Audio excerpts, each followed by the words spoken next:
Well, we are nearing that 1-year mark in dealing with the pandemic here in Michigan, and Fox 17 is focusing on some of the brighter moments, and there have been many of them during the past 12 months. Yeah, and though it can be hard to focus on it, there have been. And with all of us stuck at home, a lot of us have had more time to spend with our pets, which is one good thing.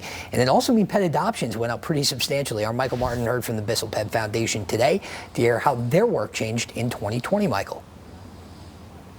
Yeah, Doug, Annie, speaking of bright spots, there's quite a few of them right in this immediate area around us. Hard to focus a little bit with all these cute little fellas digging and playing out here. But as you mentioned, we did have a lot more time at home in the past year. And for many of us, we used that extra time to adopt a new pet into the family. Bissell Pet Foundation says in 2020, they adopted about 8,000 more pets out than in the year prior, and they hope to continue that momentum into 2021. So last year was a crazy year. For Kathy Bissell and the rest of the staff at the Bissell Pet Foundation, 2020 was a year of constantly adapting their operations. You know, we're always pivoting and dealing with all sorts of things at the foundation, and I kind of pride ourselves on being small because we can do that. Started in West Michigan in 2011, the foundation has steadily expanded, helping to facilitate adoptions, spay and neuter programs, and educational marketing throughout Michigan and beyond. And then we kind of crept across the state, and then we went up north a little bit.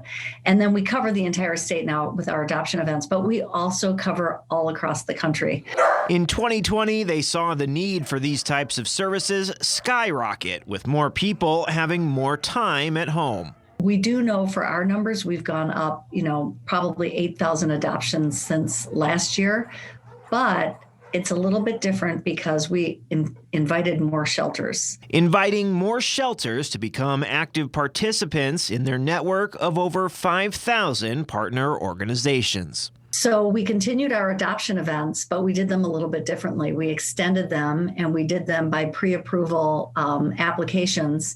And we can then extend everything a little bit longer than we had in the past. So instead of events being a day, they can be 3 weeks, they can be a week. Bissell also says they have been seeing cats in particular being adopted in much higher numbers. Is that it used to be kind of 1 for 1, dog for cat. So people are always like, you're always talking about the dogs, but really the cats go out in equal numbers. But during COVID, people adopted 2 cats instead of just 1. So more cats went out than dogs. Yeah, and so by their numbers, more cats adopted out than dogs, which is pretty phenomenal when you think about the situation we've seen many times here in West Michigan. When we get to the spring and there are shelters, the shelters that do take in cats, they reach capacity and they can't take any more in. So hopefully this trend continues into the spring and there's enough space for any animals in need. For now, live in Grand Rapids, Michael Martin, Fox 17 News. Yeah, fans at Michael got the assignment of the day. He did. He said, Annie, where do I go where all the dogs are? I said, that's where you go. Listed them alphabetically.